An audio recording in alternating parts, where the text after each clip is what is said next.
हरे कृष्णा कृष्णा कृष्णा हरे हरे हरे राम राम राम हरे हरे।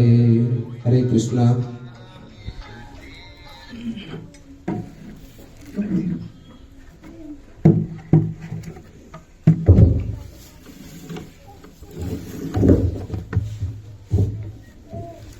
हरे कृष्णा। तो पहले तो मैं प्रभु जी का बहुत बहुत धन्यवाद प्रकट करता हूँ कि प्रभु जी ने, मैं प्रभु जी का पहले भी आपको इंट्रोडक्शन अवगत करा चुका हूँ। अभिनव प्रभु जी हैं महू से, और प्रभु जी वैसे पेशे से टीचर हैं, लेकिन फिर भी कृष्ण भावनामृत के प्रचार के लिए हर जगह जाते हैं, हरिनाम संकीर्तन करते हैं। हम सबके लिए जो भी है, हमको ये पता होना चाहिए कि हम कलियुगी जीव हैं। हमारा जन्म किस में हुआ है? कलयुग में। कब हुआ है? कलयुग में। कलयुग के जीवों के लिए वैसे तो कलो दोषो निधि राजन अस्तो एको महान गुणा कीर्तना देव कृष्ण से। कलयुग के जीवों के अंदर बहुत सारे अवगुण हैं, उनके अंदर लाखों बुराइयां हैं, उनके अंदर लाखों दोष हैं, लेकिन एक भगवान ने कहा आपका जन्म क्योंकि कलयुग में हुआ है, इसलिए मैं आपको एक विशेष वरदान प्रकाश देता हूँ, कीर्तना देव कृष्ण से। अगर आप लोग भगवान कृष्ण का कीर्तन करोगे तो कलयुग के दोषों से आप मुक्त हो जाओगे। आज प्राय हम देखते हैं कि हमारे आसपास में सभी लोग आपस में एक दूसरे को काटने में लगे हुए हैं, एक दूसरों की निंदा करने में लगे हुए हैं। प्राय सब जगह आप कहीं भी जाओ, एक व्यक्ति दूसरे की बुराई कर रहा है, वो तीसरे का बुरा करना चाहता है, कोई किसी का। हर एक व्यक्ति दुखी है इस संसार में।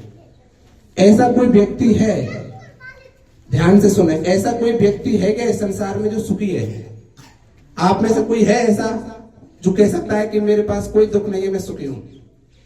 कोई भी व्यक्ति इस संसार में सुखी नहीं है। इमं लोक प्राप्त भजस्मं दुःखालयं एहसासुतम्। क्योंकि ये संसार भगवान ने बनाया और भगवान ने कह दिया, मोहर लगा दी, क्योंकि ये संसार दुःखालयम है और अशाश्वत है। यहाँ पे दुखी दुख है, अशाश्वत। कोई भी व्यक्ति जीव परमानेंट नहीं है, हम नश्वर हैं, नष्ट होंगे ही होंगे। और हम सोचते हैं कि हम कभी मरेंगे नहीं, लेकिन हर एक व्यक्ति की एक्सपायरी डेट है। हर एक जिसका भी जन्म हुआ है उसकी मृत्यु भी निश्चित है, लेकिन हम सोचते हैं कि हम कभी नहीं मरेंगे। तो हम कलयुग के जीवों के लिए भगवान ने विशेष उपहार दिया हरि नाम कीर्तन का।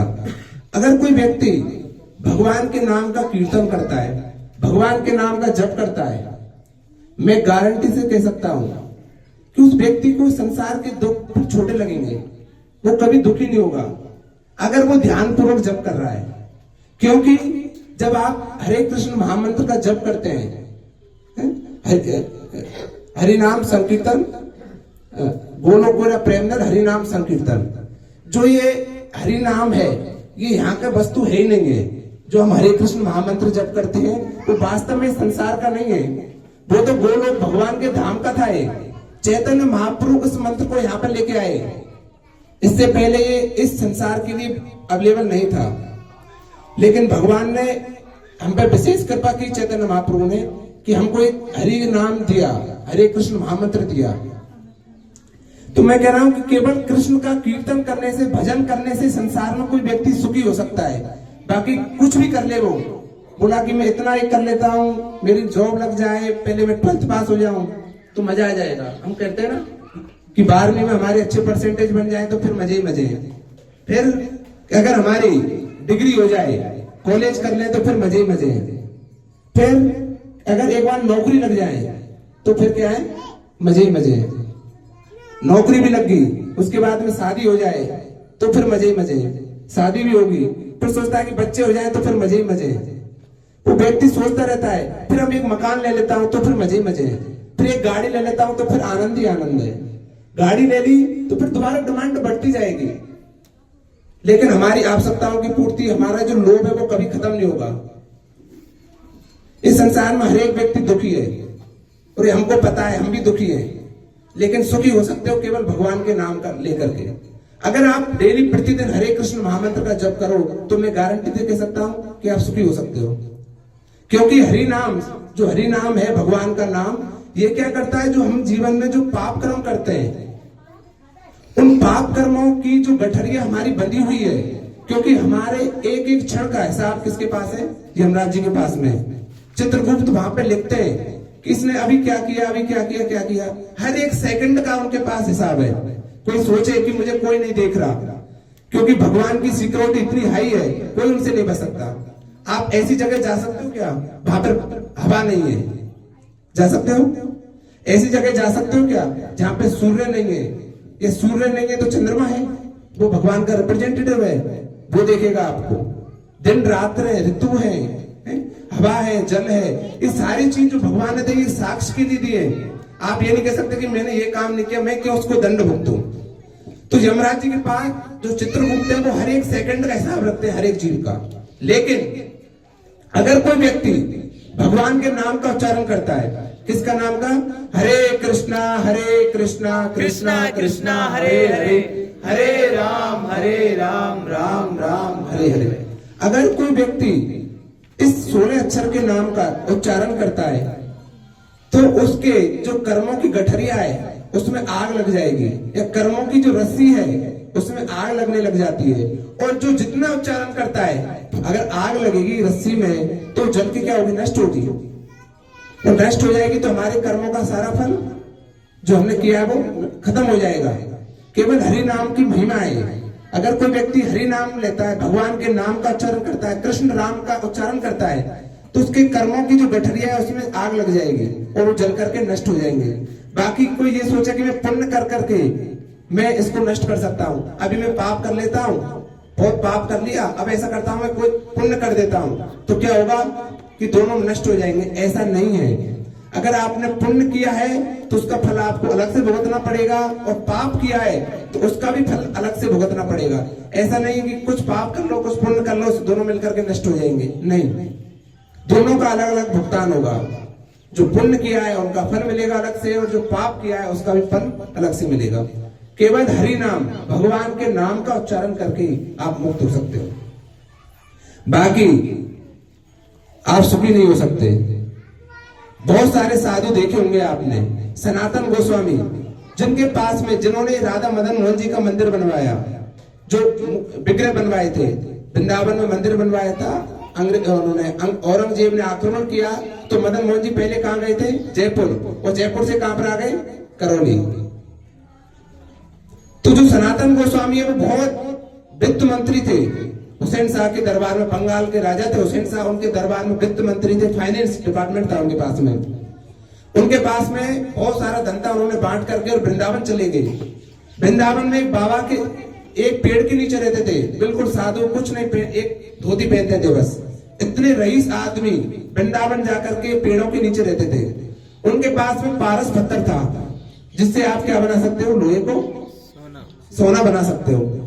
और जो हम मदन मोहन जी का मंदिर है वहीं पर वो रहते थे, तो वहीं पे भजन करते थे। तो किसी व्यक्ति को पता चला कि सनातन गोस्वामी, जिन्हों के कौन से विग्रह हमारे मदन मोहन जी, इनको पूछते थे सनातन गोस्वामी। ऐसे गोस्वामी जिनके पास में पारस पत्थर था और वो वृंदावन में जाकर के भजन कर रहे थे, वो कुछ भी सोना बना सकते थे किसी चीज से। क्या कमी थी? भगवान का नाम उच्चारण करते, हरे कृष्णा कृष्णा कृष्णा हरे हरे, हरे राम राम राम। उनके पास एक व्यक्ति आया, बोला इस साधु के पास में पारस पत्थर है, पारस पत्थर ले लेते हैं। तो उन्होंने कहा कि महाराज जी, हमने सुना है कि आपके पास ऐसा है, तो आप हमको दे दीजिए।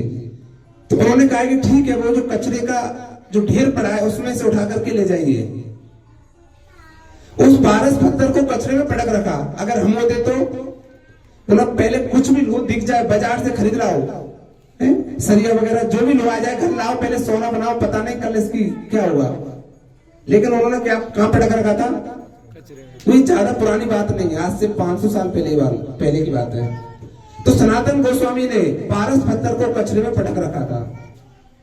तो जब उनके पास वो व्यक्ति आया मांगने, तो सनातन गोस्वामी ने इससे हट से उनको कह दिया कि आप वहां पर से उठा लीजिए। वो व्यक्ति उठा करके ले गया।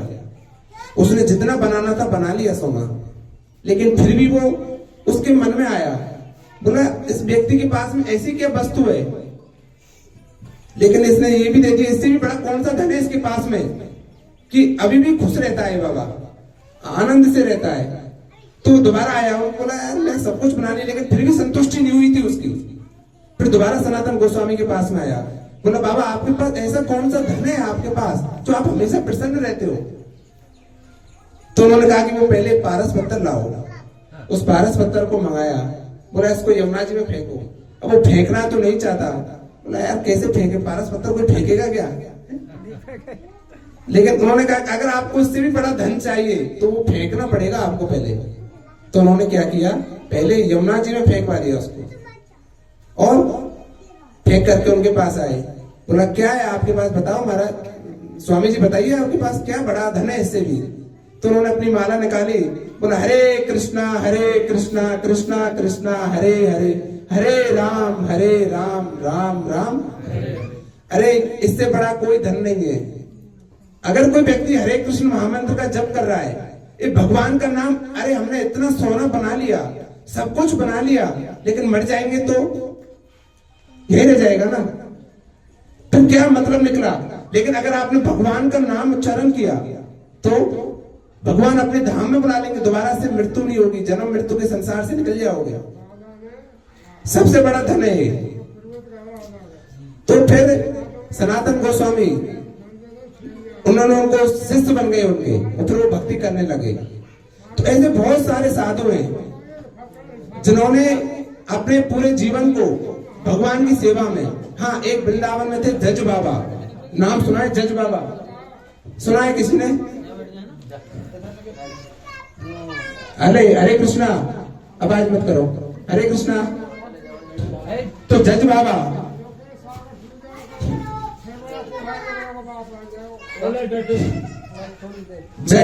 उनका नाम था जज बाबा। तो लोग उनको कहते थे कि भाई इस बाबा जज और बाबा, ये जज और बाबा भी है, एक चाहे तो जज ही होता है या फिर बाबा ही होता। तो फिर उन्होंने पूछा कि जज बाबा क्यों कहते हैं इनको। वृंदावन में चले गए थे, लेकिन फिर भी नाम जज बाबा था। तो उन्होंने बताया कि एक केवट था, केवट जाति का व्यक्ति था, भगवान का भक्त था, रघुनाथ जी का भक्त था, लेकिन भगवान से बहुत प्रेम करता था। उनकी बच्ची बड़ी हुई, उन्होंने उनकी विवाह किया और एक साहूकार से पैसे ले लिए। साहूकार से पैसे लिए और कुछ समय के बाद वो पैसे भी चुका दिए। अब वो तो भगवान के भक्त थे, बोले रघुनाथ जी, जो भी बोलते हैं उनको क्या हाल चाल, बोले रघुनाथ जी जाने। कैसे हो रघुनाथ जी जाने, केवल रघुनाथ जी के भाव में रहते थे वो बाबा। तो क्या हुआ, जो साहूकार था, जो सेठ था, उन्होंने उसको हिसाब बना करके उनको पर्ची दे दी, उन्होंने पैसे लौटा दिए। बोला पर्ची का क्या करूंगा मैं, पर्ची रख लो, फेंक दो, मैंने पैसे तो दे ही दिए आपको, चुका तो दिया ही, अब क्या जरूरत है। जिसे अपन कोई सामान मंगाते हैं, अपन ने बिल पे कर दिया, बोला जरूरत नहीं, फेंक देते हैं। तो उस व्यक्ति ने, जो साहूकार था, उसके मन में थोड़े दिनों बाद में थोड़ा लोभ आया, बोला ऐसा करते हैं, इससे दोबारा ले लेते हैं। और उसने दोबारा उसे तगादा कर दिया, बोला आपने दिए ही नहीं, बोला मैंने दे दिए। तो वो व्यक्ति क्या हुआ, कोर्ट में चले गए। पहले कचहरी लगती थी, कचहरी 8 दिन में एक बार कचहरी लगती थी, कचहरी में चले गए। तो साहूकार जज साहब वहां पे बैठे थे, उन्होंने कहा साहब हमारे पैसे नहीं चुकाए इन्होंने, बच्ची की शादी में लिए। तो उनको बुलाया, केवट आपने पैसे लिए इनसे। जज ने पूछा, बोला हाँ साहब बिल्कुल हुकुम, पैसे लिए। तो आपने चुकाए, बिल्कुल चुका दिए साहब। तो बोला कोई गवाह है, बोला मेरे उस समय तो कोई नहीं था, रघुनाथ जी जाने। उन्होंने फिर कह दिया, हर बात में तो रघुनाथ जी जाने, एक ही कहते थे रघुनाथ जी जाने। तो कोई गवाह है नहीं था। तो उन्होंने कहा साहब मैंने इनको पैसे दिए, इन्होंने पर्ची दी, मुझे पता नहीं इन्होंने पर्ची फेंक दी क्या कर दिया, लेकिन मैंने पैसे तो चुका दिए इनके। तो उन्होंने कहा कि रघुनाथ जी जाने। तो जज को लगा कि कोई व्यक्ति, रघुनाथ नाम का व्यक्ति है, वो साथ में होगा। तो उस रघुनाथ जी के नाम से सम्मन जारी कर दिया कि अगली सुनवाई पर रघुनाथ जी भी पधारे। अब पूरे गांव में जो सिपाही आया और पूरे गांव में बोल रहा है, भाई रघुनाथ जी है, कोई रघुनाथ जी है, कोई रघुनाथ जी है नहीं। तो बोला कि रघुनाथ जी एक मंदिर जरूर है, रघुनाथ जी का शायद हो ही हो। तो मंदिर में भेज दिया उनको कि रघुनाथ जी का मंदिर है, हो सकता है रघुनाथ जी हो। तो सिपाही को बोला, यार कौन सी ब्याद है, अपन दे करके चले सम्मान। वहां पर रघुनाथ जी जो मंदिर था, रघुनाथ जी का मंदिर था, उसमें जाकर के दे करके चले गए। जो व्यक्ति बोला कि अगले 8 दिन में, उन्होंने कहा, जज ने बोला आप साक्ष्य प्रकट नहीं कर पाते तो वो दोबारा डेट देता है, तारीख देता है, उस तारीख में आप लेके आओ। अब जो केवट था वो दिन प्रतिदिन रोता था और रघुनाथ जी से यही प्रार्थना करता, हे प्रभु अब ये बुढ़ापा है मेरा, बुढ़ापा क्यों खराब कर रहे हो आप मेरा, मैंने चुका दिया, कहां जाऊं मैं, कहां से पैसा लाऊं। क्योंकि उन्होंने बच्चे की शादी करने के बाद वो तो साधु बन गए थे, मतलब क्या मैं दोबारा कमाने जाऊं क्या। तो भगवान से बहुत प्रार्थना कर रहे थे रघुनाथ जी से। तो उस तारीख में जज ने दोबारा बैठा, उसमें फिर वो भी गया, केवट भी गया, साहूकार भी आया। तो जज ने कहा कि रघुनाथ जी सामने आए, रघुनाथ जी की आवाज लगाई। तो एक बूढ़ा व्यक्ति पीछे से आया और जो कटघरे में उसमें जाकर के खड़ा हो गया। बोला आप रघुनाथ जी हो? बोला हाँ हुकुम साहब मैं हूँ, रघुनाथ जी हूँ। आप जब इन्होंने पैसे लिए थे आप साथ में थे? बिल्कुल हुकुम मैं साथ में था। जब इन्होंने दिए थे आप साथ में थे? बिल्कुल हुकुम मैं साथ में था। तो उन्होंने कहा कोई आपके पास साक्ष्य है उसके अलावा और भी? तो उन्होंने कहा हाँ, जो सेठ है उसकी आलवारी खोलिए, आलवारी में जो 330वां पेज है उसमें एक पर्ची रखी है और सिपाही को भेजो, बुला करके लाओ, उनको मंगवाओ। तो सिपाही गए, आलवारी खोली, उसमें वो बही खोली और उसमें एक रसीद रखी थी, रसीद क्या वो पर्ची रखी थी जिसमें हिसाब था, और वो ले आए। जज ने फैसला सुना दिया, बोला अब साहूकार का कोई वो नहीं है, इन्होंने पैसे पहले ही चुका चुके हैं। जैसे फैसला किया उसके बाद में वो जज उनको ढूंढने लग गया। बोला रघुनाथ जी कहाँ है, रघुनाथ आज तक मैंने ऐसा कोई गवाह नहीं देखा। क्यों व्यक्ति बता दे कि 300 उस बही में जाओ और उस बही में 330 नंबर का पेज है और वहां पे वो पर्ची रखी है। बोला आज तक इतने मैंने फैसले सुनाए लेकिन ऐसा कोई गवाह नहीं मिला मुझे। तो रघुनाथ जी को ढूंढने लग गया और उस केवट के पास आ गया कि वो रघुनाथ जी इसी गांव में रहते हैं? साहब बिल्कुल इसी गांव में रहते हैं। कहां पे रहते हैं? कि मंदिर में रहते हैं। मंदिर में रहते तो वो मंदिर में गया और वहां जाकर के जब भगवान के उन्होंने दर्शन किए तो भगवान ने दोबारा से उसको वो जो रूप था जो वृद्ध व्यक्ति बन के आया था गवाह, दोबारा वो रूप दिखा दिया। वो जज वहीं रोने लग गया, इतना रोया, बहुत रोया। बोला कोई व्यक्ति हजारों साल तक तपस्या करता है और ऐसे योगियों के ध्यान में भी भगवान नहीं आते, और आज भगवान ने मुझे दर्शन दिए, लेकिन फिर भी बहुत रोया, बहुत दुखी हुआ कि बोला भगवान ने तो दर्शन तो दिए लेकिन मैं उस रूप में इनको देख नहीं पाया। बोला भगवान रघुनाथ जी आए और मैं खड़ा नहीं हुआ। जैसे कोई टीचर आता है तो बच्चे खड़े होते हैं ना सम्मान के लिए, तो बहुत दुखी हुआ कि बोला रघुनाथ जी आए और मैं खड़ा नहीं हुआ। मैं जज बनकर के कुर्सी में बैठा रहा और रघुनाथ जी कटघरे में आकर के मुझे समझाते रहे। तो व्यक्ति बहुत दिन रात भगवान से यही प्रार्थना करता, प्रभु मैं कैसे मुंह दिखाऊं आपको, क्योंकि मैं तो इतना कृतज्ञ व्यक्ति हूं, या इस तरह का मेरे अंदर इतना भी डिसिप्लिन नहीं है कि आप आए और मैं खड़ा भी नहीं हुआ। वो व्यक्ति बहुत रोने लगा, डेली भगवान से बहुत प्रार्थना करता। उसके बाद में वो वृंदावन आ गया, लेकिन कभी भी वो भगवान के दर्शन करने नहीं जाता था। बोला मैं किस मुंह से भगवान के पास जाऊं। भगवान आए और मैं बैठा रहा। तो इस तरह के जज बाबा था वो। तो भगवान के भक्त हैं, उनके लिए कोई पोस्ट पोजीशन, कुछ लोग बोलते हैं हम कैसे भक्ति करें, कैसे माला करें, हमारे अब बहुत कमा लेते हैं फिर माला करेंगे फिर भक्ति करेंगे। भक्ति करने के लिए कोई उम्र नहीं है, पैसा उसकी कोई जरूरत नहीं है। आप उठो, माला करो, भक्ति हो जाएगी। आप ये सोचोगे कि हमारे पास बहुत धन आ जाएगा तो हम भगवान का नाम लेंगे, ऐसा होगा नहीं, क्योंकि हमारे पास बहुत धन आएगा, उसके बाद हमारी और लालसाएं बढ़ जाएंगे। तो जिस भी अवस्था में हमको भगवान का नाम उच्चारण करना चाहिए, नहीं तो हम बहुत दुखी होंगे। बुढ़ापा आएगा, केवल रोएंगे। बोला क्यों ना राम नाम लीनो तूने भरी जवानी में, तो डूब के मर जा रे चुल्लू भर पानी में, किसी ने गाया है। क्यों करता मेरा मेरा, यहाँ कुछ भी नहीं है तेरा, एक दिन काया तेरी कस जाएगी काठी में। कुछ कमा के ले जा रे, कुछ कमा नहीं पाए। इस संसार में आए कुछ कमाने के लिए, भगवान का नाम कमा नहीं पाए। बच्चापन तो खेलने में निकल गया, जवानी कमाने में निकल गई, बुढ़ापे में हाथ पैर काम नहीं करते, आंखों से दिखता नहीं है। एक व्यक्ति की जरूरत है, खाट में पड़े रहते हैं, भजन कम करें। इसलिए भजन, भगवान का नाम जब भी चालू कर दें, जब भी हमको समझ में आ जाए कि भगवान का नाम लेना चाहिए, कर दो। हम सोचें कि हम बूढ़े होंगे तभी करेंगे, हो सकता है ऐसा कहना नहीं चाहिए, लेकिन बूढ़े ही नहीं हो उससे पहले ही भगवान बुला ले तो, क्योंकि मृत्यु तो हर एक व्यक्ति की होगी, ये परम सत्य है। इस संसार में हर एक व्यक्ति मरेगा और उसकी कोई पता भी नहीं कब मर सकता है। इसलिए भगवान का नाम लो, जितना भी ले सकते हो, ये कमाओ। बाकी जो यहाँ कमा रहे हैं वो तो यहीं रह जाएगा। केवल भगवान, और उसका कोई पैसा भी नहीं लगता। पैसा लगता है क्या?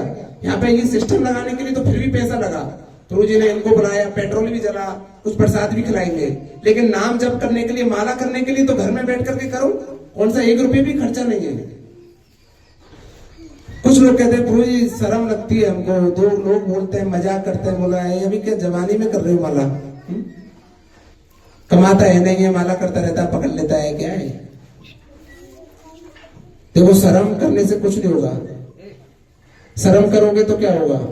जिसने करी शर्म आगे फूटे करो। लोग तो बोलेंगे आप अच्छा कर लो, मैं बहुत अच्छा काम करूंगा, तो भी मेरे को बोलेंगे अरे उसने क्या किया, इतना अच्छा खिला रहे, नहीं उसमें ये कमी रह गई थी, ये और कर देता तो मजा आ जाता। लोग आपके पड़ोसी अड़ोसी उधर वाले, हमारे साथी मित्र हमारी कमी देखेंगे निकालेंगे। इसलिए शर्म करने की जरूरत नहीं है। वो कहे तो कहे, बोला माला करता है जवानी में, करूंगा तो करूंगा, वृंदावन जाता है, जाऊंगा तो जाऊंगा, क्योंकि आपकी कमी तो निकालेंगे लोग। अच्छा करोगे तो, बुरा करोगे तो, बुरा करेंगे तो कहेंगे इसने ऐसा गलत कर दिया, अच्छा करेंगे तो भी कहेंगे उसमें ये कमी रह गई। इसलिए ये मत सोचो कि लोग क्या कहेंगे। अगर आपने ऐसे सोच लिया तो कभी नहीं कर पाएंगे। जो कहे मुझे तो भगवान का नाम लेना है, भगवान ने शरीर दिया है मुझे, किसने दिया ये शरीर? ये भगवान ने दिया। ये बच्चे किसने दिए? भगवान ने दिए। ये मकान सब कुछ किसने दिया? भगवान ने दिया। अगर कोई व्यक्ति सोचता है कि मैंने कमा करके बनाया तो बहुत बड़ा मूर्ख है। प्रकृति क्रिया बनानी गुण करवानी सर्वस्व, अहंकार भूण आत्मा करता है मिति मन्नते। अगर कोई व्यक्ति सोचता है कि मैं कर रहा हूं और मैं नहीं कमाऊंगा तो ये परिवार मर जाएगा भूखा, मेरे बच्चे मर जाएंगे भूखा, बिल्कुल गलत है। आप नहीं कमाओ, देख लो, आप मत कमा के देखो, आप तो भी भूखे नहीं मरे, क्योंकि भगवान ने इस संसार में जिस भी जीव को भेजा है उनकी खाने पीने की व्यवस्था की है। भगवान ने चींटी के लिए भी व्यवस्था की है, हाथी कितना क्विंटल खाता है उसके लिए भी व्यवस्था की है। भूखा कोई नहीं मरता यहाँ पे। अरे आप जाओ रोडों पे, लोग खूब खाना बांट रहे हैं, प्रसाद बांट रहे हैं, खाओ। वृंदावन में जाओ, कोई व्यक्ति भूखा नहीं सोता, तो भूखा कोई नहीं मरता। हमारी इच्छाएं, उसके कारण से हम भूखे मर रहे हैं। हमको और चाहिए और चाहिए और चाहिए। तो ये जो संसार बनाया भगवान ने, हम बनाए भगवान ने, ये हमारा शरीर भगवान का है। अगर भगवान अभी एक क्रिया करें ऐसी, आपकी दोनों आंखों को छोड़ा दे, अंधा कर दें आपको, कमा लोगे क्या? बताओ, कमा सकता है कोई व्यक्ति? अंधा कर दिया भगवान ने तो, और अंधा करना तो उनके हाथ में, हमारे हाथ में थोड़ी है। अगर भगवान सूर्य देव को नहीं उगाए, बोला अभी 5 दिन के लिए आप अस्त हो जाओ, तो आप काम कर लोगे क्या? नहीं कर पाओगे। भगवान पानी खत्म कर दें, आप खेतों में कमा लोगे क्या? पानी हमने बनाया है क्या? नहीं बनाई। ये जो है पानी, जमीन हमने बनाई है क्या? नहीं बनाई। भगवान ने दिया है, ये शरीर भी भगवान का है, तभी तो हमारे इतने अच्छे हाथ पैर दिए हैं। कुछ लोगों के हाथ नहीं है, किसी का पैर नहीं है, किसी का नाक नहीं है, कुछ नहीं है। भगवान ने ये शरीर दिया बहुत सुंदर, भगवान का बहुत बहुत धन्यवाद प्रकट करना चाहिए। हे प्रभु, आपकी कृपा से इतना सुंदर शरीर मिला है और फिर भी मैं अपने लिए कमा रहा हूं, अपने लिए कर रहा हूं। कम मुझे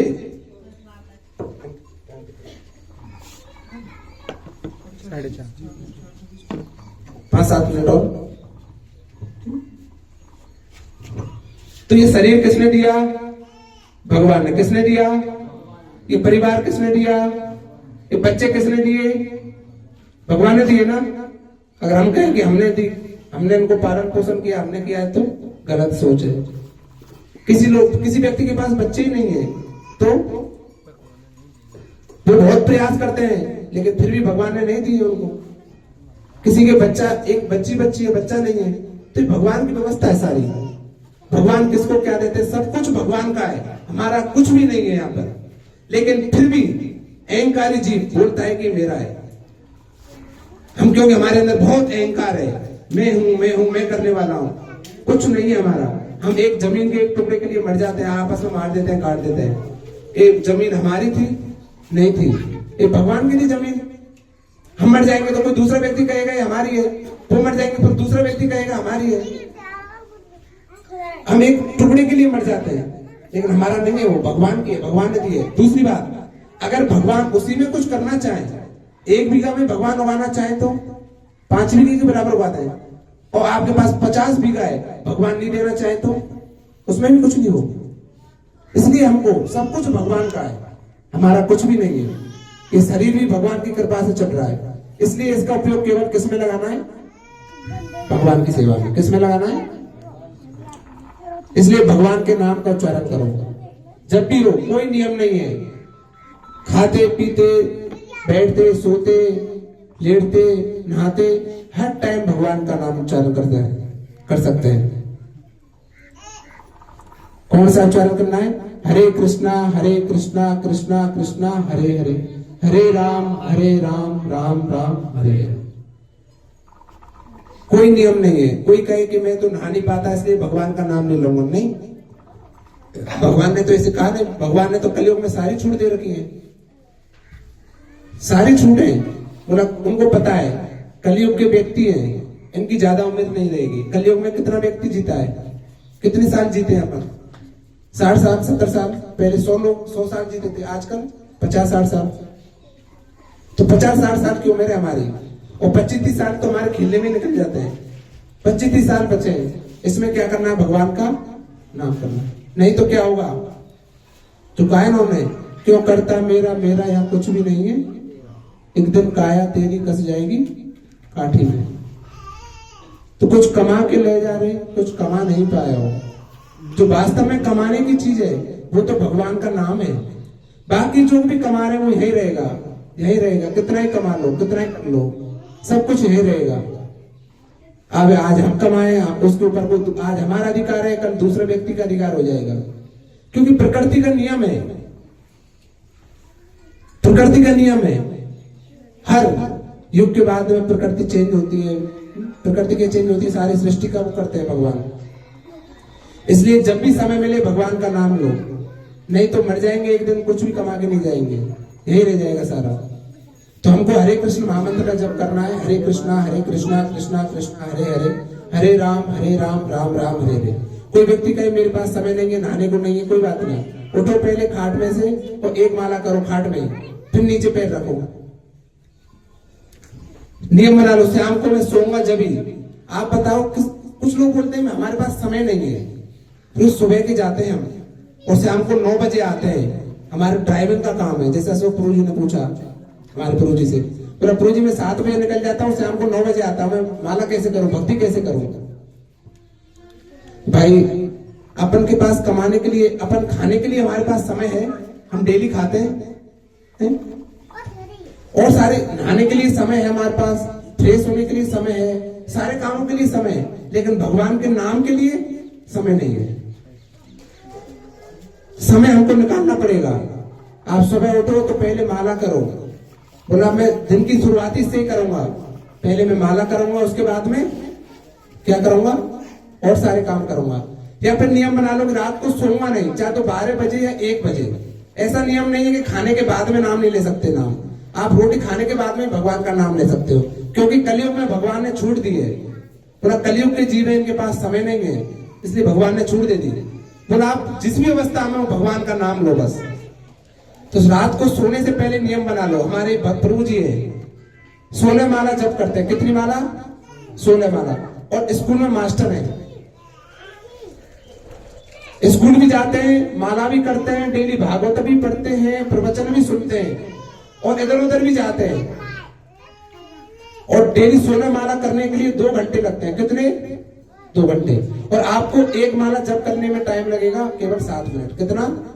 7 मिनट। 7 मिनट में, 6 मिनट में, 7 मिनट में आप एक माला कर लोगे। इसलिए शर्म नहीं करनी। कौन क्या कहेगा कहने दो, कहने वालों को कहने दो। हमको हमारा उद्धार करना है, हमारा कल्याण करना है। कोई कहेगा तो क्या होगा, उसका कोई नुकसान नहीं है, क्योंकि वो कर नहीं पाता, वो अज्ञान में, भगवान की माया सबने उनको फंसा रखा है। कोई विशेष भाग्यशाली व्यक्ति होता है, भवना नाम जन्म नाम अंत्य ज्ञानवान प्रदत्ते वासुदेव सर्वमति से महात्मा सुदुर्लभा। कोई व्यक्ति भगवान जिसके ऊपर विशेष कृपा करते हैं वही भगवान की भक्ति कर पाता है। हर कोई व्यक्ति भगवान का नाम नहीं ले सकता। ले सकता है क्या? बहुत सारे लोग, कितने लोग भगवान का नाम ले रहे हैं? नहीं, जिसके ऊपर भगवान कृपा करेंगे वही व्यक्ति भगवान के नाम ले सकता है। बाकी हर कोई व्यक्ति भक्ति नहीं कर सकता। अगर हम प्रयास करें तो भगवान हमारे ऊपर कृपा करेंगे तो हम अवश्य ले सकते हैं। तो हमको क्या करना है? भगवान के पास जब भी जाए, राधा मदन मोहन जी के पास जब भी जाए तो क्या मांगना है? भगवान की भक्ति। जब भी मदन मोहन जी जाए, ना कि धन संपत्ति घर आवे कष्ट मिटे तन का, ओम जय जगदीश हरे। नहीं, हमको ना संपत्ति चाहिए, ना धन चाहिए, ना परिवार चाहिए, कुछ नहीं। केवल भगवान आपके चरण चाहिए, आपके चरणों में प्रेम चाहिए। अगर भगवान हम पे कृपा करेंगे तो ये सारी चीज तो भगवान ऐसे दे देंगे, मांगने की जरूरत नहीं है। क्या भगवान जानते नहीं है क्या? भगवान हर एक व्यक्ति के जीव के हृदय के अंदर है और सब कुछ जानते हैं, उसका भूत भविष्य वर्तमान सारा कुछ जानते हैं भगवान। वेदायम समतीतानि वर्तमानानि च अर्जुन भविष्यानि च भूतानि माम तो वेदना कच्चन। हे अर्जुन, मैं हर एक जीव का भूत काल, भविष्य काल और वर्तमान सब कुछ जानता हूँ। तो मांगने की जरूरत नहीं है भगवान से, भगवान सब कुछ दे देंगे जो जरूरत है उनको। और भगवान ने एक और निर्णय किया है भगवद गीता के अंदर, हे अर्जुन ये घोषणा कर दो कि मेरे भक्त का कभी क्या नहीं होगा? विनाश नहीं होगा। जो उनके पास है उसकी रक्षा मैं करूंगा, आपको रक्षा करने की जरूरत नहीं है। जो भगवान के हैं भगवान उनकी रक्षा करते हैं, कोई उनका नुकसान नहीं कर सकता। और जो नहीं है उनको ला करके दूंगा मैं। क्या करूंगा? ला करके दूंगा मैं। वैसे समय लेके एक ऐसी कथा भी है, उसमें भगवान खुद सिर्फ कंधे पे रख करके लेके आते हैं। तो भगवान सब कुछ कर सकते हैं। भगवान परम दयालु है, परम शक्तिशाली है, परम ऐश्वर्यवान है। हम ये सोचें कि हम नहीं करेंगे तो कुछ हो जाएगा, नहीं, भगवान कुछ भी कर सकते हैं। इसलिए भगवान पर विश्वास रखो, भगवान की भक्ति करो, बाकी सब कुछ चलता रहेगा। भगवान देखो, आप भक्ति करने चालू करो, माला चालू करो, सब कुछ काम बहुत आसान हो जाएगा। आपका घर भी अच्छा चलेगा, पैसा भी आएगा, आपको सम्मान भी मिलेगा आपको, और सब कुछ बच्चे भी आपके अच्छे करेंगे। नहीं तो क्या करेंगे? बच्चे बिगड़ जाएंगे, फिर जो आपने कमाया उसको बच्चे बर्बाद कर देंगे। इसलिए भगवान के नाम का जप करना है। तो अभी सभी को माला करनी है, एक एक। गुरु जी माला लेके आए, सबको एक एक माला दे दो, एक एक माला करेंगे। 7 मिनट लगेगी, आंख बंद करके ध्यान पूर्वक जप करेंगे। आज देखोगे 7 मिनट में आपको जितना आनंद आएगा उतना हुक्का तमाकू पीने में करते मजा नहीं आएगा। बातें आनंद ज्यादा आएगा, ध्यान पूर्वक करनी है, आनंद आ जाएगा। सभी के लिए माला है, माला एक बार सबको दे दो, फिर माला करने का मैं आपको विधि बता देता हूं। श्री राधा मदन मोहन भगवान की, श्री कृष्ण बलराम की, जगत गुरु शिला प्रभुपाद की। जो ये सारा सिस्टम दिया वो जगत गुरु शिला प्रभुपाद जी ने दिया। किसने दिया? प्रभुपाद जी ने, जो 70 साल की उम्र में अमेरिका गए थे। कितनी साल की उम्र में? 70 साल में। जब हम बुढ़े हो जाते हैं, घर पे छोड़ देते हैं, तो वो अमेरिका गए और अमेरिका में जाकर के अंग्रेजों को भक्त बना दिया उन्होंने। जो 70 साल में घर बैठते हैं तो वो कहाँ गए? अमेरिका। और 2 बार हार्ट अटैक आया उनको, लेकिन फिर भी नहीं छोड़ा उन्होंने। उनकी कृपा से आज भक्ति बहुत आसान हो गई, सब जगह मिल रही है हमको। सबको दे दो एक एक दे।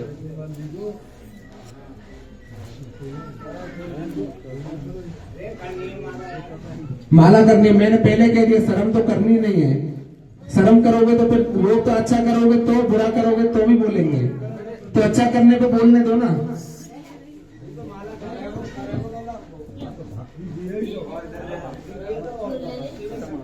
कोई नहर में पैर नहीं करता है शक्ति भक्ति यही तो दिमाग लगा रहे हो तो बेस लगा रहे हो।